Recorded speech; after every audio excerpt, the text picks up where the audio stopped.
I'm Kelly Martinez, and I'm from Iowa originally, but I've lived in South Dakota for more of my life than Iowa, so I say South Dakota. I'm a 3-time surrogate and a mother of 3 of my own children.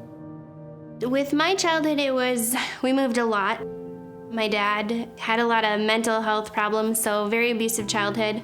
When I was 13, my brother shot and killed my dad to kind of put an end to the abuse. My mom found out she had cancer when I was 16, just when I felt like things were gonna be normal family-wise, and my mom got remarried to an amazing guy. Her happily ever after was just about to start, and then when they got back from their honeymoon, she found out she had cancer, and she died within the year. I got married at 17 and had my son when I was 17. We had Madison when I was 19. Things were just starting to get a little normal. And then my brother took his own life. Finances were tough at the time. We're a young married couple, 2 small kids in the home now. And then that's when I seen the first advertisement in a local newspaper for surrogate mothers wanted. My initial feelings about surrogacy, I guess, weren't good. I just thought that it was just wrong, for somebody to do that for other people. I mean, it's a blessing, I guess, but at the same time, I just didn't feel it was right to do that. But it was something that was very important to Kelly, and the money played a big factor in it. We really needed that money. I was just working a waitressing job. Jay was in between jobs, off and on, and so when I seen that surrogacy ad and how much money you could make in there, I felt like it was gonna fix everything. When you look at the advertisement, whether they're advertising to women to sell their eggs or whether they're advertising to women to consider being a surrogate, they don't advertise the rest. If you go and buy a pack of cigarettes, the first thing you see is a warning label on the side of a package of cigarettes that this may be hazardous to your health. The risk that these women incur is downplayed if they're even told at all. People die every day in the United States waiting for an organ.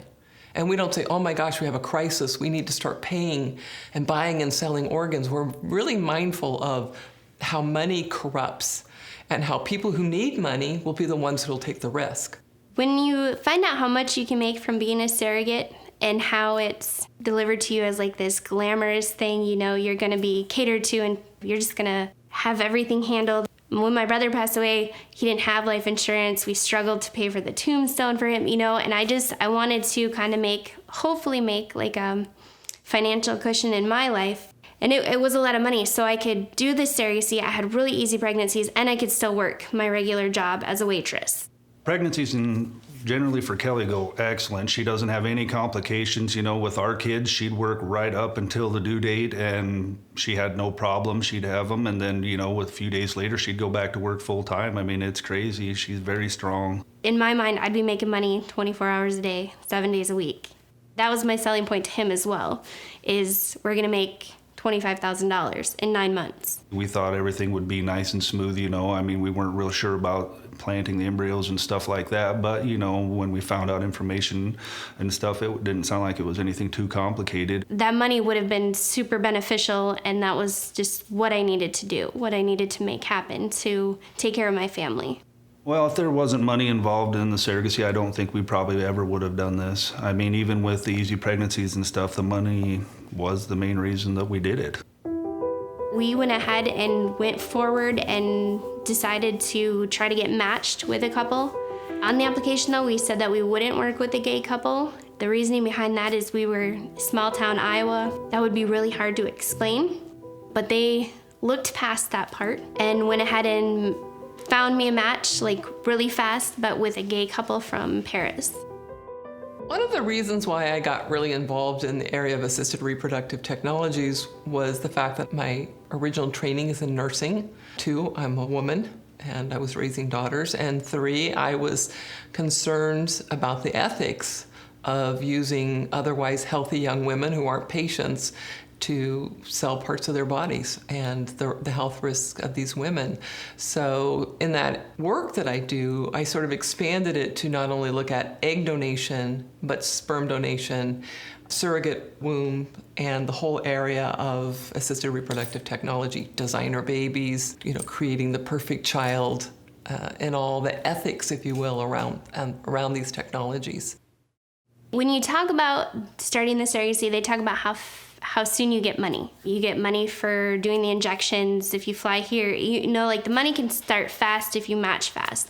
And so that was intriguing to me because we were still financially struggling. So even though they called with a gay couple as our match, I got excited. I was ready to do it.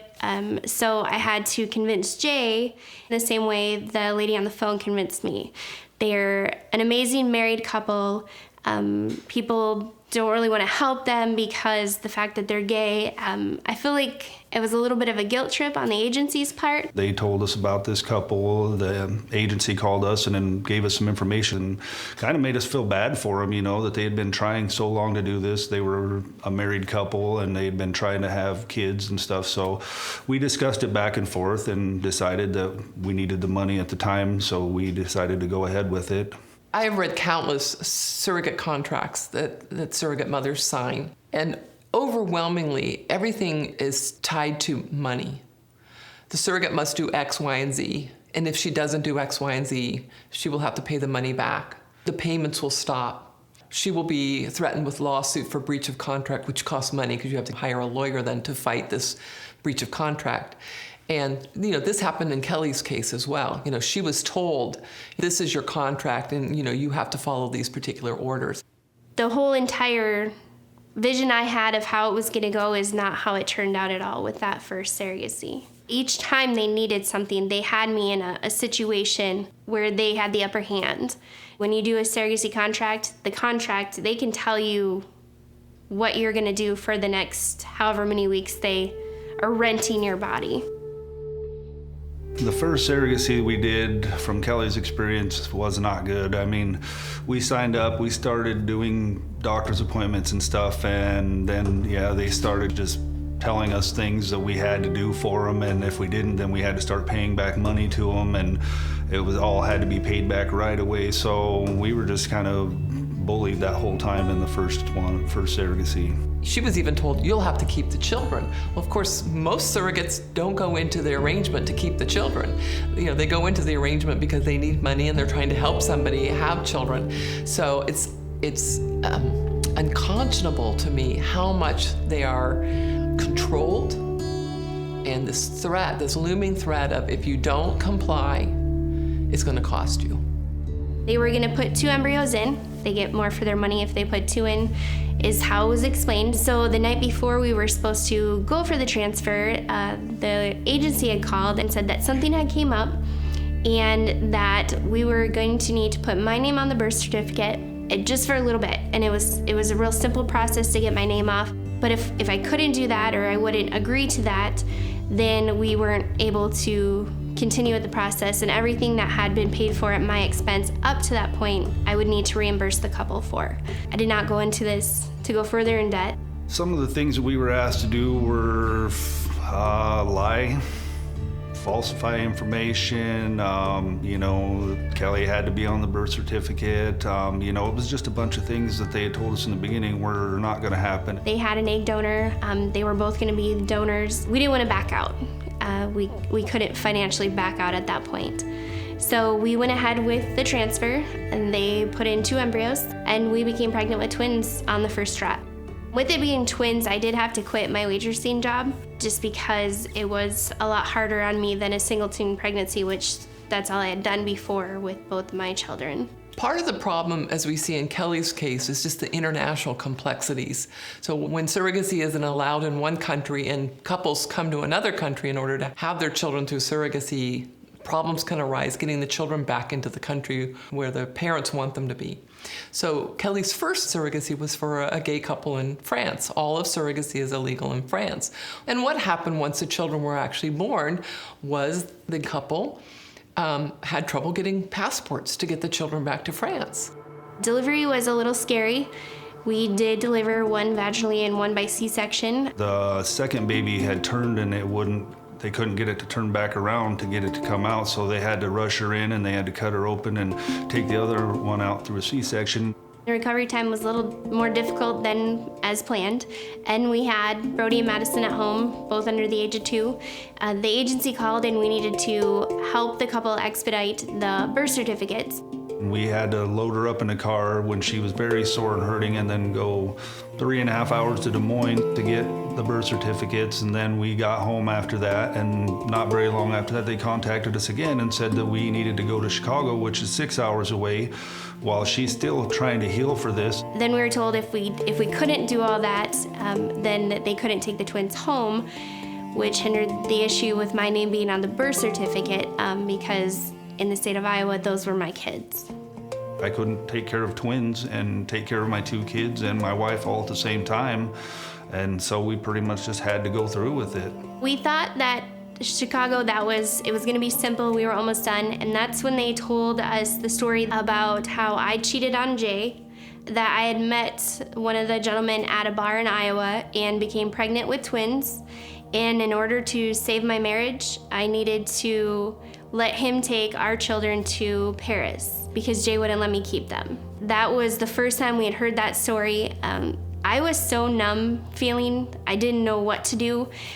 And then they did that, if you don't, we can't take them to Paris. And Jay was instantly mad. When we went to meet them, they wouldn't let Jay go with me, or the other gentleman. It was just the guy that I had relationships with, according to them. And then they handed me a car seat and a diaper bag that I know nothing about. It was ridiculous, the amount of stuff that we were forced to do and they lied about that we just had to go along with, because, they had us, they gave us money, and then after we had used some of it, then they pretty much knew we couldn't back out of it, and they used it against us, so we were in it for the long haul. She was afraid, basically told, if you don't do this, you will have to keep these children. She didn't have the money to raise these children. She didn't want to have 2 more children. She was a busy mom with her own children. And so she agreed to go to the consulate. She doesn't really know what happened in the meeting because it was all done in French. When we got off the elevator, as soon as I stepped off, it was like I stepped into a different country. I don't speak French, I don't read French, everything was in French. Nobody spoke English, nobody translated anything for me. The gentleman and the lady behind the desk had a conversation. I have no idea what was said. And then when the paperwork started coming, they just pointed where to sign. I don't know what it said. The gentleman that I was with and the lady, they exchanged laughs. I looked, I'm sure, panicked because I didn't know what to do. I didn't know what was being said, and I'm holding the little girl that I don't know much about. And then when we walked back down, it was over. They said it was over. It was supposed to be over at that point. The drive going back home from Chicago was just very sad and lonely. We didn't talk much. We were both just very upset. She's still hurting, taking meds, from her C-section and stuff, and just delivering twins, and then having to get hauled all over the place to, handle their stuff that we shouldn't have ever had to do. I was sick to my stomach with the story that they had come up with.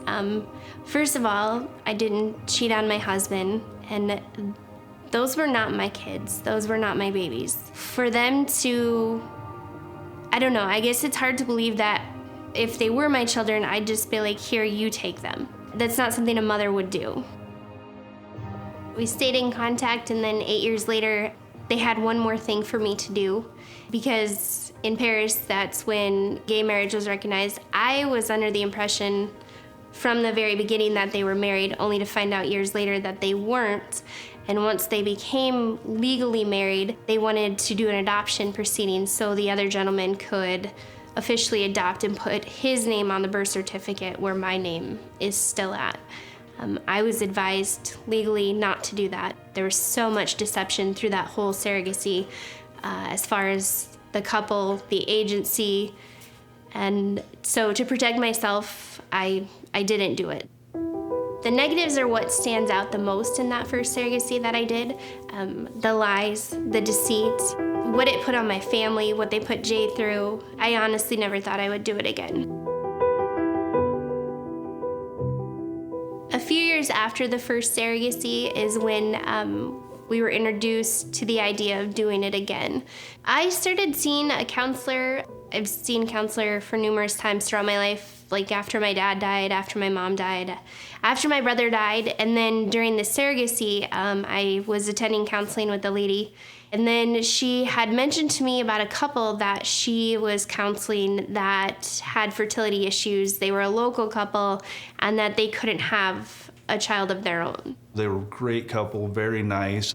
After meeting with them for a while, we decided to go ahead and do it again for them. When you think about when you go see your doctor, or you go meet with your attorney, or you go meet with your professional counselor, you should rightly think that they're not going to put you in harm's way.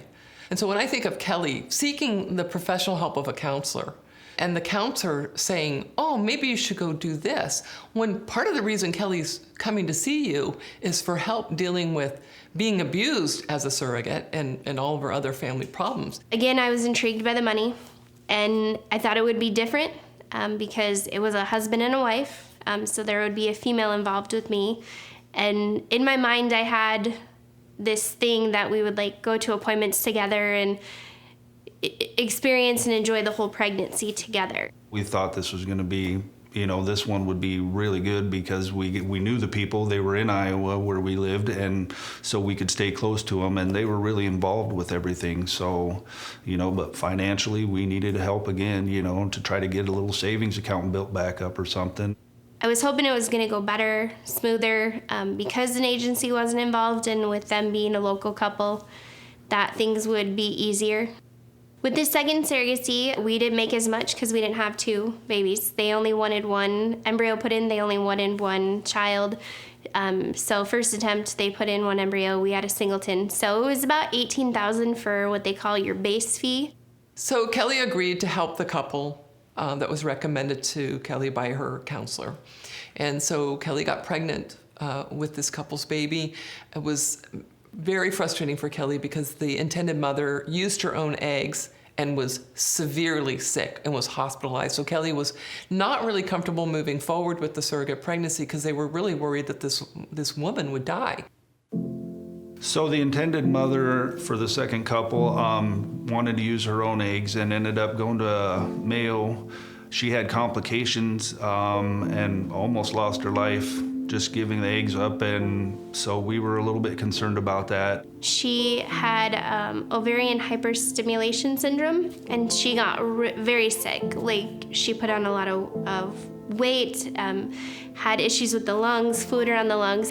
And so there was one point in that where I had to ask her if she wanted us to go to the embryo transfer appointment, because it was kind of that you didn't know if she was gonna make it because it was a pretty serious condition that she was in. So she wasn't able to attend the embryo transfer appointment because she was in the hospital in a different state at that time. We went ahead and did the transfer, got pregnant the first try. Everything went fairly well during that pregnancy.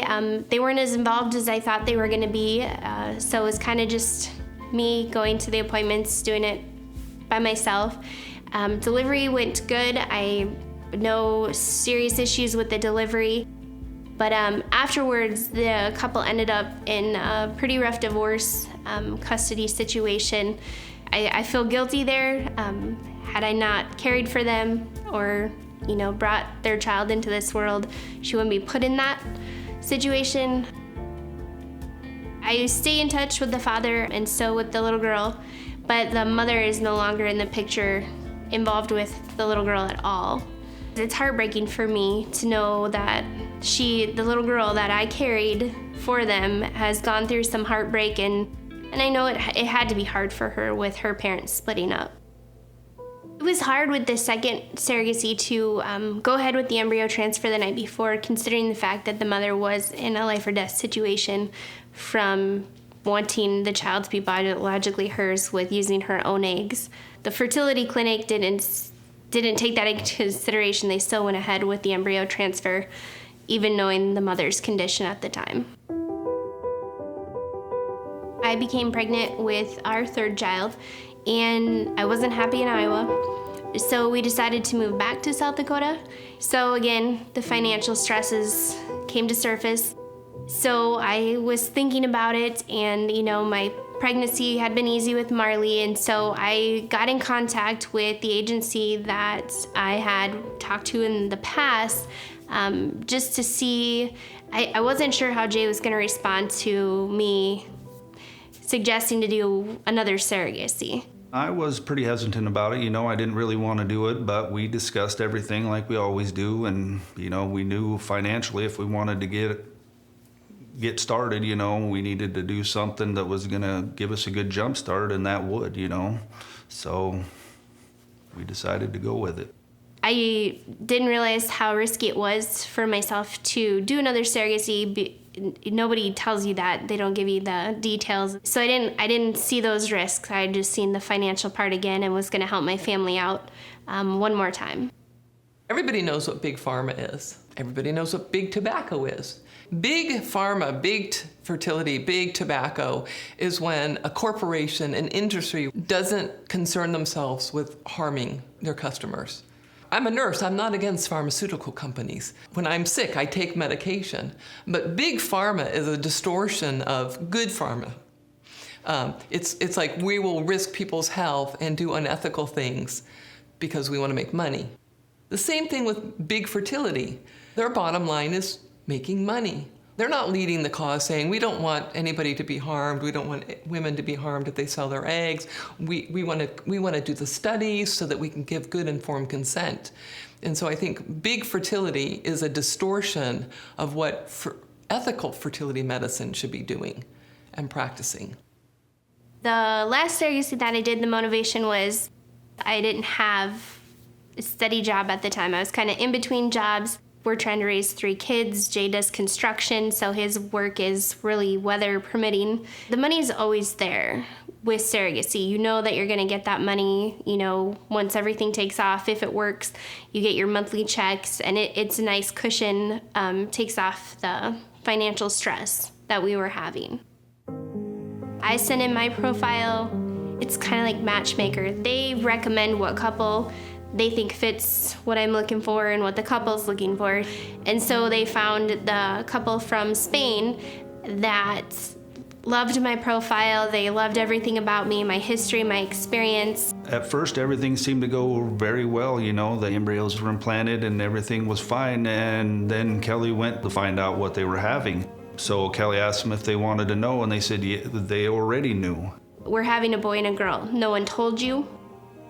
So I was a little confused because I didn't know they did that. They had paid extra money and had a test done and specifically put in a boy embryo and a girl embryo, and I was not advised of that. It's pretty common for surrogates to be asked to carry twins or triplets. It puts the surrogate mother at a higher risk because she's carrying multiples, but it's a cost savings. Couples can pay up to close to $150,000. I know the first couple that we worked with from Paris, they were up in the hundreds of thousands of dollars. I didn't realize how frustrated I would be with the breakdown of who makes what until this last surrogacy, when I received an email of a statement that I wasn't supposed to see, and I seen how much the fertility doctors make, how much attorneys make, how much people make that don't go through anything near what I go through, and how much more they're paid. There was one doctor in there that I think I seen maybe one time that made close to $18,000. He made close to what I made for everything that I had went through. We did the ultrasound to determine the sex of the babies, and that is when we found out that they were having 2 boys. Dr. Deal had informed us that there was a 1 in a million chance that the girl embryo got kicked out and the boy embryo split into identical twins. But it happened. And this couple did not understand that. They just couldn't comprehend the fact that they were going to have twin boys and not a boy and a girl. Instantly, the reaction from the mother, you could tell that she was upset. Her messages back to me were all capital letters, exclamation point. She didn't understand. She felt the ultrasound was wrong. They immediately requested an additional ultrasound. From that point on, the surrogacy it just went downhill. My wife, the stress just shot through the roof with her. The text messages and stuff that she was receiving was ridiculous, about why they were not having a girl too, because they paid for it. And, we told them that's something you have to talk to the agency about. We're doing what you hired us to do. So we went for the additional ultrasound to find out that it was still 2 boys. So we informed the couple again that they were having 2 boys. And then that's when things kind of just spiraled out of control. She stopped messaging me. She wasn't concerned about me anymore. The focus was how I was having 2 boys. And the couple wasn't happy, with the fact they were having 2 boys, because they did pay an extra $5,000 to get the girl embryo implanted, and it just didn't take. She actually just kind of stopped communicating with me unless it was a question regarding it was 2 boys. Through some of the text messages and emails we got, the mother did kind of hint around that it might have been something that Kelly did, but the doctors quickly explained to her that there's nothing that she could have done, but she just was never happy with that, ever. Then things kind of got scary because it was brought up a couple times, like maybe we should have a plan B for the boys. As in, I felt like the agency felt like they weren't gonna come to the States to get their children. It is hard too, because you can't write a law that covers everything, because I would never think somebody who's paid $150,000, $200,000 for a baby didn't want it. It's just how you don't think that's a possibility, but apparently it is. I continued my job and to carry my health insurance to cover the pregnancy, and then after Christmas, I gained close to 30 pounds in 1 week, and I was really struggling. I couldn't breathe. I was having numbness in my face. It scared me. It really scared me. It's pretty hard because I've got a mom and I've got a baby or 2 babies, and they're in front of me, and they are my patients. I've had where a surrogate mom refused a vaccination, and the mom knew it was a good idea, and so that was complicated. It's like, who has ultimate say here, and you really straddle that line, and you don't know. I mean, there were all sorts of times I didn't know who I was supposed to listen to, and something always comes up where you don't know who to go with. My wife got pre-eclampsia, which is very high blood pressure. It can cause severe problems in a woman. It could actually take her life, and the doctor was very concerned about this. So at that point in time, he admitted her to the hospital and kept her there because her blood pressure would spike so high. The surrogate mother think of her as an organ donor. She's pregnant with a foreign embryo. Our female bodies were never designed to carry other people's babies. So in surrogacy, you'll see a surrogate mother is going to be at higher risk of pre-eclampsia, maternal hypertension, gestational diabetes. All of this puts her into a high-risk pregnancy category. And of course, when a mother is in a high-risk pregnancy category, the babies are also at risk because the mother's sick. I was under so much stress, the fact that I was carrying 2 boys, and that's not what the intended parents wanted. So just with that and everything else all factored in, that I just went to the extreme for my preeclampsia stage that I got to within a week. During that time, I didn't work. I took that week off because I'm self-employed, so I can. But yeah, I was very nervous. I had to be there as much as possible. If something were to happen and I wasn't there, I mean, that would kill me. My kids were very involved too because they're older and they got scared. My middle daughter, she was devastated because you can Google preeclampsia and see what the worst case scenario is, and it's death. The doctor said, you could make it to 40 weeks, you could go tomorrow. It was nobody knew what was gonna happen. So I just continued my meds, monitoring, and then Friday morning, the couple just walked into my room, and that was the first time that I had ever met them in person. Nobody knew they were coming, not even the agency, they just walked in. So I was laying there hooked up to these machines. I was miserable. I was in pain. Everything was just kind of a mess. And the first thing out of their mouth when they walked into the room, and Dr. Deal luckily happened to be in there at the time doing a check, is they wanted to know if it was 2 boys. It shocked me. It took me by surprise. I was really frustrated and like, are you kidding me? So Dr. Deal said right then and there, he said, we'll do an ultrasound and we'll do it right now. We ordered, we paid for, this is what we wanted.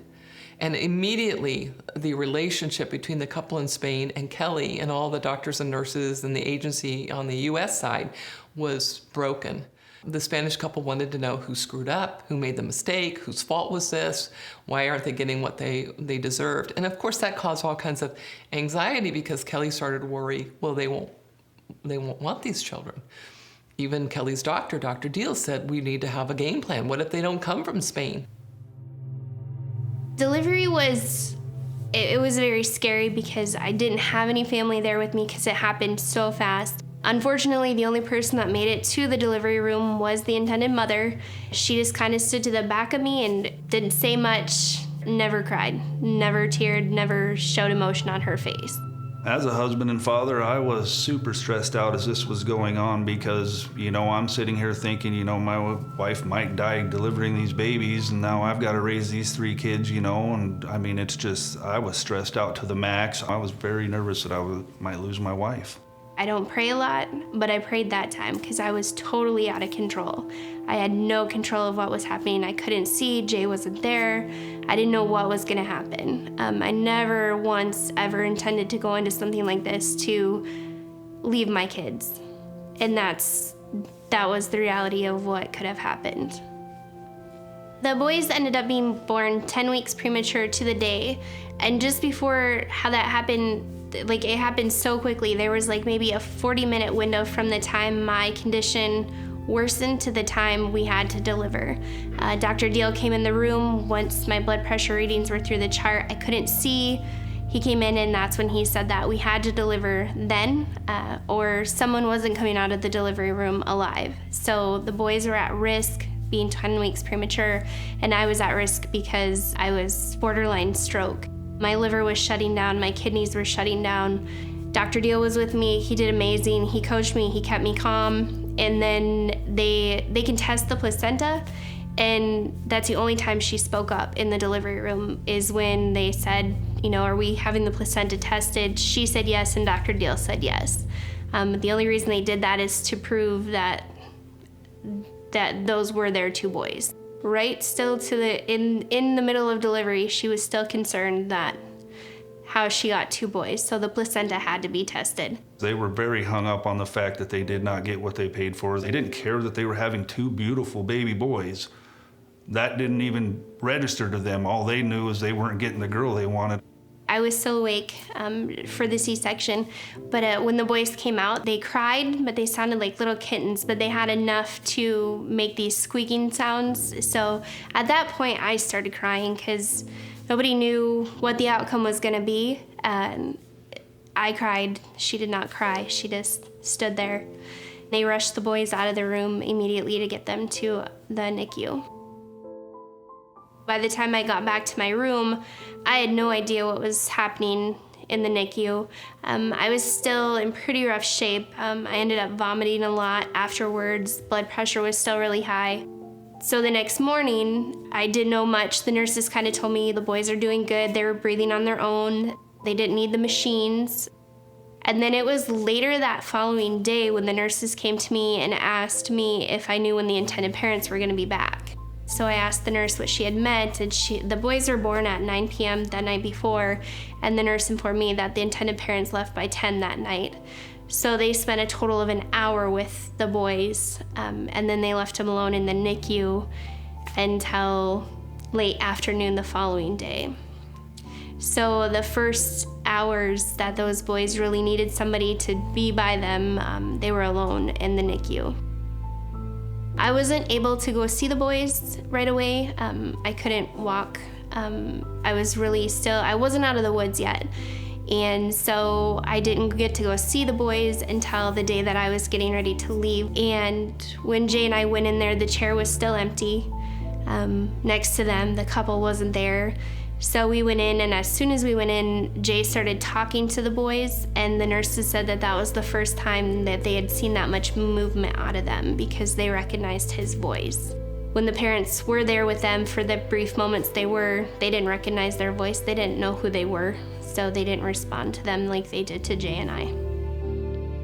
When I left, I stopped and, seen the boys, and then I told them I'm going home. And then the next day I asked her if she could send me some pictures, keep me updated, let me know how they're doing. She never let me know how they were doing. I had to go there to see myself. Well, then that's when the bills started coming in and questions started coming up, and then the couple was demanding my medical records. It's pretty common in the structure of setting up a surrogacy contract to set up an escrow account. Surrogates are usually paid a little bit of money at the beginning. Sometimes they get a monthly payment throughout the course of the pregnancy, reimbursement for maternity clothes, gas to doctor's appointments, and then of course the lump sum payment at the end when the babies are delivered. They refused to pay a bill that came in until I released my medical records. So I had to drive up to Rapid and sign papers, and they were really hard on Dr. Deal. They wanted conferences, and they wanted answers. They ended up freezing the escrow account and refused to pay any of the bills. And that's when I knew things were really gone wrong at that point. And the bills just kept coming in because with a delivery like that, my hospital stay, all the extra tests, they piled up really fast. It was over $10,000 in doctor bills that they still wouldn't pay, and they were starting to go to collections, but it was reflecting on my wife's credit. I didn't save $10,000 to pay these bills. They're like, I'm sorry, these bills are still in your name. Somebody needs to pay them. You need to pay them. It actually did reflect on our credit because it hurt Kelly's credit because all them bills went to collections for over a year and they were all in Kelly's name. And so, yeah, it just totally ruined her credit. So on top of the fact we did all this to help us financially, it ended up hurting us even worse than before we even started it. There was talk about wage garnishment and things like that. I kept contacting the agency. I kind of just kept getting the runaround for a year until they found out that I found somebody to help me have a voice in what I had went through. I went to contact the senator of South Dakota to get their visas blocked so that they couldn't travel back to Spain. And then we found out that the couple had already left the United States a month earlier than they were supposed to leave. I'm assuming the couple went back to Spain. They kind of just disappeared, and their attorney wouldn't return calls. The agency didn't know. All these bills were there, sitting there, and nobody knows what happened to the boys. I never heard from the couple again. When I tell people about Kelly, they're just so shocked. But the sad thing, and what I tell people too, is that I know 50 Kellys. Yes, her story's horrible, but she's not the only one. Brittany, Heather, Kelly, Tanya, Elisa, another Heather, Gail. How many? How many Kellys do we have to have before laws change? After the twins were born, I went through some really hard times. I ended up quitting my full-time job, kind of just lost control of myself, really didn't know my purpose. I started drinking more. I seen my doctor. She put me on some medication, gave me some anxiety meds. I was having lots of panic attacks. I didn't have closure with the boys. I still don't have closure. I got attached, and it's ruined me for getting attached to them. I don't know how to fix that. So I just want to be able to share my story. If I can educate at least one person to not go through or risk what I did, then it would help me. Kelly, like many surrogates I know, has now been diagnosed with PTSD. I've seen it again and again, when women suffer the trauma, whether it be physical, psychological, emotional trauma that these women go through in surrogacy. There's some days that are harder than others, especially around the time when the boys are born and not knowing what happened to them. It affects not only me, but it affects my family. It's changed me as a person in more ways than one. Part of the thing that Kelly's doing to sort of make sense out of this, if you will, is, she's joined the global movement to stop surrogacy. Kelly struggled for a long time, because she just felt like she had no voice. She got bullied and all this stuff. She couldn't do anything. And the agency didn't pay on that third surrogacy. They wouldn't pay any of the bills or anything until Kelly contacted them and let them know that we were going to Spain with Jennifer Lowell to stand up to fight against this stuff. The very next day, the agency paid the bills that were due. Since I found somebody to help me find my voice in what happened to me, I have been able to speak. I went to Spain, I've spoken in New York, I spoke at the UN, just to share my story, to kind of give light of the negative part of surrogacy that's not on the news and not with the Hollywood movie stars that are having their babies through surrogacy. And it gave me a chance to educate on what can go wrong, show that even the contracts don't protect anybody. I'm speaking out today so that I might save others from the disappointments and hurts that I have had. To let you know that there is no protection for surrogates against exploitation and vulnerability. I think surrogacy is a human rights violation. It's a human rights violation to the woman and to the children. So in that vein, I would never say, oh, well, let's just regulate slavery. I think it's a violation of the human rights and the dignity of a person to be enslaved. You read a surrogate contract, basically they're a slave for 9 months. Everything they eat, sleep, where they can travel, who they can have sex with, I mean, it's all controlled in a contract. So how can you regulate that to make it acceptable? That's absurd to say that you can regulate something that is a human rights violation and robs people of their inherent dignity. You can't regulate that. Oh, Jennifer's had a huge impact on Kelly. Ever since Kelly has been in contact with her through that first email, her whole attitude has changed. I'm getting my wife back, it's her again. When we spoke to the members of the Spanish Parliament, we spoke to a group of women. They were a little more understanding where I was coming from when I was trying to educate on, I almost died, this is the risk, it's not worth the risk. But then when we spoke to a different panel and there was gentlemen in there, the one gentleman made a comment to me, well, you've done it 3 times. That really frustrated me. I understand that I've done it 3 times, I live with that every day. I thought I was doing the right thing, and so I was really offended by that, and I don't feel like he's ever been put in a situation like that, either to make financial ends meet or anything like that. It was a judgmental comment. I believe that surrogacy does actually target people that are financially struggling. They advertise a big amount of money and, oh, it'll help you out and you can do all this stuff with that money and, it's all yours when you're done. I did surrogacy for the money, the financial gain, but I still struggle financially, paycheck to paycheck, so it didn't fix everything. It didn't solve anything. It set me back in a lot of ways, and it just wasn't worth the reasoning that I did it for. I'm very proud of Kelly. She's been very bold and very courageous. I'm proud of her husband, who's a strong rock of an anchor beside her. She has his support, and they've been incredibly bold and brave. I would never do surrogacy again, and unfortunately I'm never able to have more children of my own due to the last delivery. I was advised that if I did have another pregnancy, it could end devastatingly. I learn stuff every day. I actually just recently learned that the pre-eclampsia can cause me to have heart issues 5 to 10 years down the road. I'm still going to be affected long term. All the estrogen, all the medications I took, down the road long term, something could happen from my choice of being a surrogate. I didn't die that day, but something inside me did.